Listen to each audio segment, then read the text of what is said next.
Um 6:15 sitze ich im Hostal El Peñón in Chinchilla de Monte Aragon beim Frühstück. Heute Nacht hatte es stark geregnet, jetzt tröpfelt es nur ein wenig.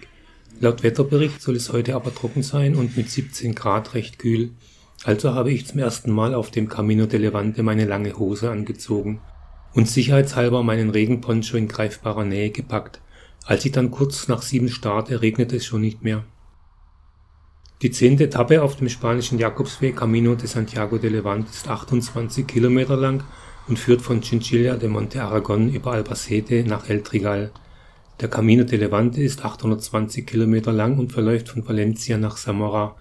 Bis nach Santiago de Compostela sind es dann noch weitere 410 Kilometer. Der Jakobsweg führt nicht durch das Ortszentrum von Chinchilla, sondern westlich am Ort vorbei. Aber auch wer nicht in Chinchilla übernachtet, sollte den kleinen Umweg über die Plaza de la Mancha hinauf zur Burg nehmen. Die Stadt ist sehr sehenswert und von der Burg hat man einen fantastischen Blick in die Weite der La Mancha.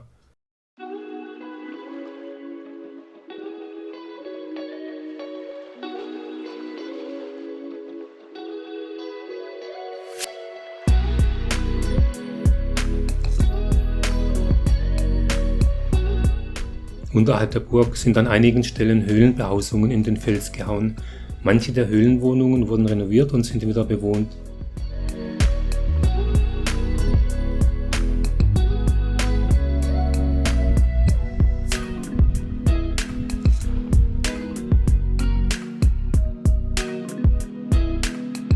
Um 8 Uhr treffe ich am Ortsrand auf den Camino de Levante. Der Weg führt vorbei am Friedhof. In Spanien sind Erdbestattungen nicht üblich und so wird meistens in oberirdischen Nischengräbern bestattet.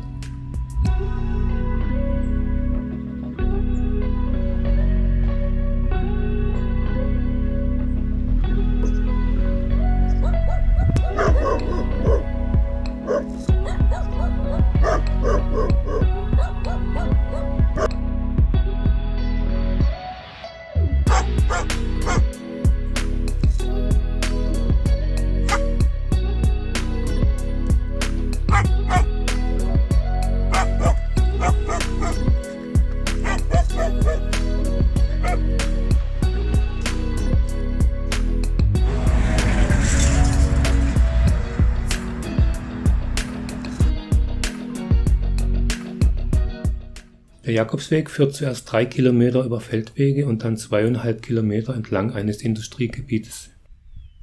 Von Chinchilla nach Albacete sind es nur 17 Kilometer. Das war mir zu wenig. Ich hätte gern in Albacete übernachtet, um mir die Stadt anzuschauen, aber ich habe nur 4 Wochen Zeit und möchte vorankommen.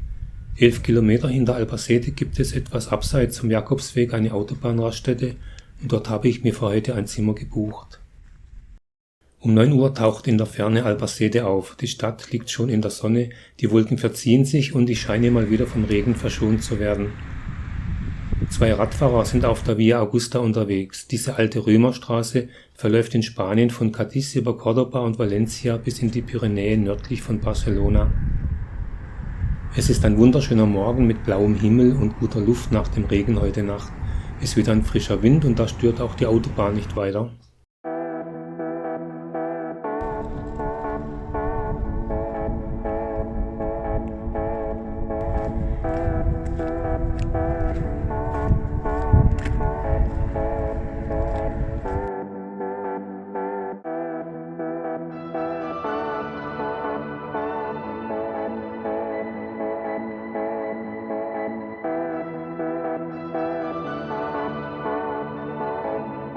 Ein Bauer wartet auf die Pflugfreigabe.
Der Jakobsweg vor Albacete war heute Morgen schlecht ausgeschildert.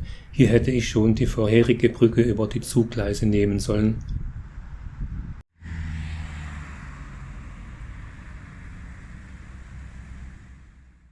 Kurz nach 12 bin ich in Albacete. Im ersten Supermarkt hole ich mir etwas zu essen und mache eine Pause in einem kleinen Park neben einer lauten Baustelle.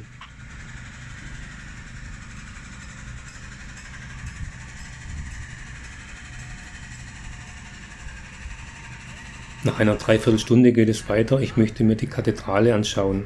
Aber noch während ich hier filme, wird die Kirchentür verriegelt und tatsächlich, in Albacete ist die Hauptkirche täglich von 13 bis 18 Uhr geschlossen.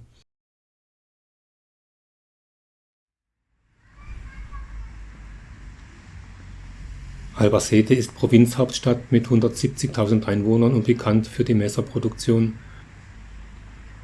Die Stadt ist Bischofssitz und Standort der Universität Kastilien-La Mancha. Und die Stadt ist mir zu laut, ich bin ganz froh, dass ich hier nicht übernachte, ich gehe gerne weiter und bin mit meiner Streckenplanung ganz zufrieden. Andererseits haben meine Füße schon genug für heute, ich kann den linken Fuß schlecht heben und die Schmerzen ziehen hoch bis in die Wade. Zur Schmerzvermeidung habe ich einen unsicheren Gang entwickelt und werde mit meinem Rucksack sicherlich für einen betrunkenen Obdachlosen gehalten. Ich sollte wohl ernsthaft über einen Ruhetag nachdenken.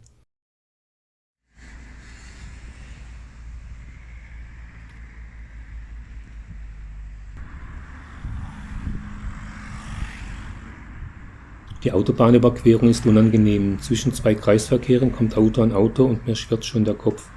Doch anschließend wird es ruhig und es geht wieder über Schotterwege zunächst an einem Industriegebiet entlang.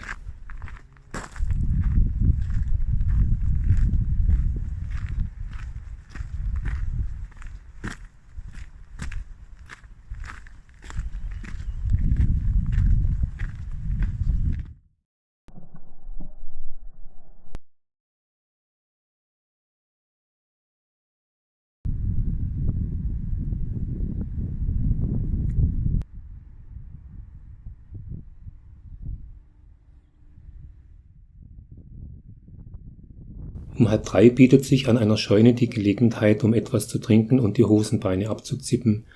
Bis zur Autobahnraststätte, dem Ziel der Etappe, sind es noch 6 Kilometer. Bei der Raststätte gibt es ein Schnellrestaurant. Hat der Wind diesen Getränkebecher hierher geweht? Der Gedanke an Burger mit Pommes hebt die Stimmung und beschleunigt den Schritt. I've seen a lot of change, been through a lot of pain. Some things are not the same as they were a year ago. But all will be okay, I move on each and every day. The past is where it stays, way back a year ago. I've changed for the better this time. I thought I would never be fine. I strive just to say I'm alright. And for the first time in a long time I'm alright. I've seen a lot of change, been through a lot of pain. Some things are not the same as they were a year ago. 1,5 Kilometer vor dem Ziel zweigt der Weg zur Raststätte vom Camino de Levante ab. Morgen werde ich dann bald wieder auf den Jakobsweg stoßen und so stellt der Weg über die Raststätte kaum einen Umweg dar. Bald schon kann ich das Schild des Schnellrestaurants erkennen.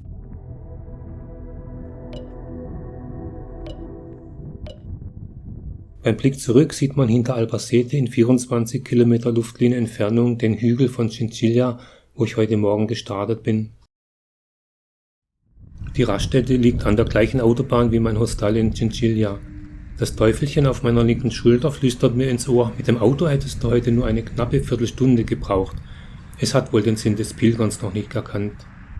Ich hatte versucht, ein Zimmer über die Webseite des Hostels Los Gabrieles zu reservieren, aber ich habe keine Antwort bekommen. Über Booking.com konnte ich dann reservieren. Das schöne Zimmer im Los Gabrieles kostet 30 Euro.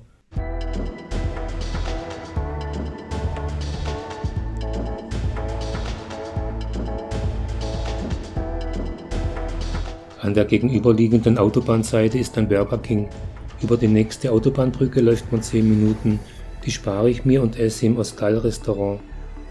Um 6:15 ist die Küche in der Autobahnraststätte geschlossen, aber es gibt eine kleine Auswahl von Speisen an der Theke. In der Tankstelle gibt es einen kleinen Laden.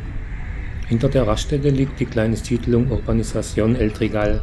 Sie ist vollständig eingezäunt und soll nicht betreten werden. Es gibt hier rein gar nichts zu tun. Die morgige Unterkunft ist dafür umso interessanter, denn in La Roda befindet sich die Pilgerberge in der Stierkampfarena.